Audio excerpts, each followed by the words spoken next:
नमस्कार दोस्तों, मध्य प्रदेश वेदर पर आप सभी भाइयों का स्वागत है। मेरा नाम है अरविंद धामा। देखिए दोस्तों, मध्य प्रदेश के कई भागों पर बारिश की गतिविधियां इस समय चल रही हैं और ये बारिश की गतिविधियां लेकिन कल भी वैसे तो कुछ भागों पर रहेंगी, लेकिन हम बोल सकते हैं कि 24 जून से मध्य प्रदेश के जो पूर्वी भाग है वहां पर बारिश की गतिविधियां काफी कम हो जाएगी। सिर्फ पश्चिमी भागों पर ही थोड़ी बहुत रहेंगी, क्योंकि होगा क्या कि ये जो सर्कुलेशन है जो इस समय मध्य प्रदेश के भागों पर बारिश कर रहा है, इसका जो अनुमान था वो पहले ये था कि राजस्थान के भागों की तरफ आगे बढ़ेगा, और मैंने आप सभी को रिपोर्ट भी दिखाई थी कि इस तरह से जो है आगे बढ़ेगा और राजस्थान के और पश्चिमी मध्य प्रदेश के कई भागों पर बारिश करेगा, मानसून को भी आगे बढ़ाने में काफ़ी हेल्प करेगा। लेकिन ये सिस्टम अब यहाँ से पश्चिमी मध्य प्रदेश के भागों से होता हुआ गुजरात के भागों से होकर बाहर अरब सागर पर पहुंच रहा है।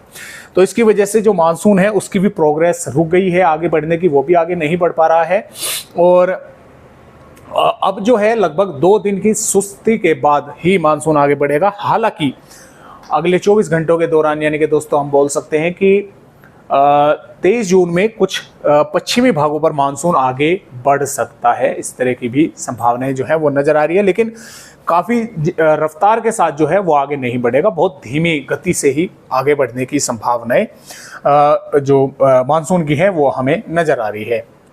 लेकिन जब दोस्तों ये आगे आएगा तो कई भागों पर अच्छी खासी बारिश करेगा, क्योंकि ये सिस्टम भले ही यहाँ से आगे निकल जाए, एक सिस्टम तो अरब सागर पर बनकर ये ऊपर की तरफ पहुंचेगा, एक पश्चिम बंगाल पर बना हुआ है और एक लगभग पूर्वी उत्तर प्रदेश के भागों पर बनेगा। ये लगभग 25 जून तक सभी मौसमी सिस्टम एक्टिवेट हो जाएंगे, बन जाएंगे और काम करना शुरू कर देंगे, और मानसून को भी लगभग फिर ये आगे की तरफ जो है पहुंचाना शुरू कर देंगे। लेकिन जैसा कि मैंने आपको कहा कि कुछ भागों पर अगले यानी कि 23 जून के आसपास भी कुछ भागों पर, मध्य प्रदेश के भागों पर थोड़ा बहुत मानसून आगे बढ़ सकता है, क्योंकि यहाँ पर कई भागों पर बारिश की गतिविधियां इस सर्कुलेशन की वजह से जारी हैं।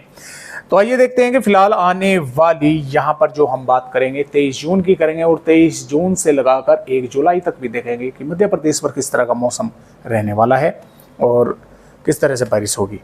तो ये जो दोस्तों वेदर रिपोर्ट है 23 जून की है, और 23 जून में जैसा कि आप देख पा रहे हैं मध्य प्रदेश के कई भागों पर बारिश होने के आसार हैं। इसमें हम बोल सकते हैं कि आगर मालवा से राजगढ़, शाजापुर, उज्जैन, इंदौर, देवास, सीहोर, भोपाल, विदिशा के भागों के साथ साथ और अलीराजपुर से लगाकर बड़वानी, बुरहानपुर, खरगोन, खंडवा, हरदा, बैतूल, होशंगाबाद के भागों के साथ साथ छिंदवाड़ा, सिवनी, बालाघाट के भागों पर मेघ गर्जना के साथ कई भागों पर तेज बारिश होने के आसार हैं, और कुछ स्थानों पर यहाँ पर हम बोल सकते हैं कि तेज हवाएं भी चलने की संभावनाएं जो है वो बनी हुई है। और नीमच, मंदसौर, रतलाम, झाबुआ के भागों पर भी बादल रहे जो है वे देखने को मिलेंगे। हो सकता है वहाँ पर भी कई भागों पर बारिश की गतिविधियाँ जो है वो देखने को मिले। वैसे जो ज़्यादा इसकी संभावनाएं हैं वो खरगोन से बड़वानी, बुरहानपुर, खंडवा, हरदा, बैतूल के आसपास के भागों पर है, और इसमें छिंदवाड़ा, बालाघाट के भागों पर सबसे जो अधिक संभावनाएं हैं वो दक्षिणी भागों पर यहाँ पर नजर आ रही है। और इससे ऊपर के जो भोपाल, शाजापुर, इंदौर, उज्जैन, आगर मालवा, विदिशा, रायसेन, होशंगाबाद है, यहाँ पर भी कई भागों पर जो संभावनाएं हैं वो बनी रहेगी बारिश होने की।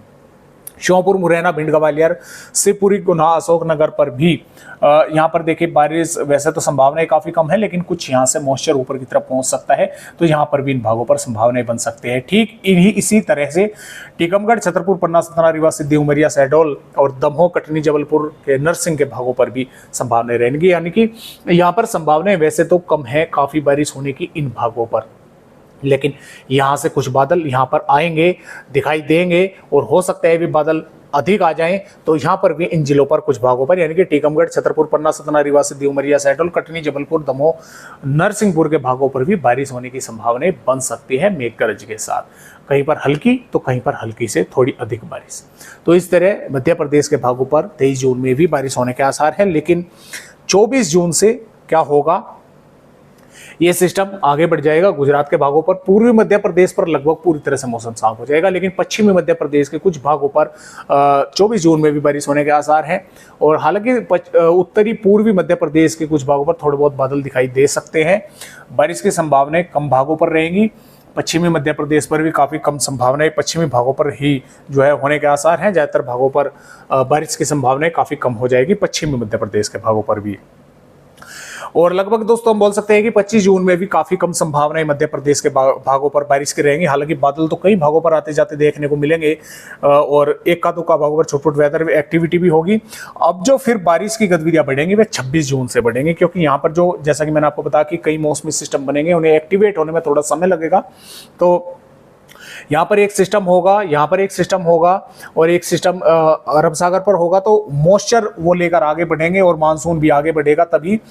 तो मध्य प्रदेश के पूर्वी भागों से मध्य उत्तरी भागों तक कई इलाकों पर मध्यम से तेज बारिश होने की संभावना यहाँ पर हमें नजर आ रही है। 27 जून में मध्य प्रदेश के चाहे पूर्वी भाग हो, चाहे मध्य भाग हो, चाहे पश्चिमी हो, चाहे दक्षिणी हो, चाहे उत्तरी हो, सभी भागों पर बादल आ जाएंगे और ज्यादातर भागों पर ही बारिश होने की संभावनाएं बनेगी और उस समय तक मानसून मध्य प्रदेश के ज्यादातर भागों पर पहुंचने की संभावनाएं हैं। 28 जून में भी अच्छी खासी बारिश मध्य प्रदेश के भागों पर होगी। 29 जून में भी अच्छी खासी बारिश मध्य प्रदेश के भागों पर होगी। 30 जून में भी अच्छी बारिश मध्य प्रदेश के भागों पर होगी और 1 जुलाई में भी अच्छी बारिश कई भागों पर मध्य प्रदेश के भागों पर होने के आसार लगातार बने हुए हैं। तो इस तरह से मध्य प्रदेश के कई भागों पर बारिश होने के आसार हैं। तो आज की इस वीडियो में बस इतनी जानकारी, अपने अपडेट के साथ फिर मिलूंगा। तब तक के लिए सभी दोस्तों को नमस्कार।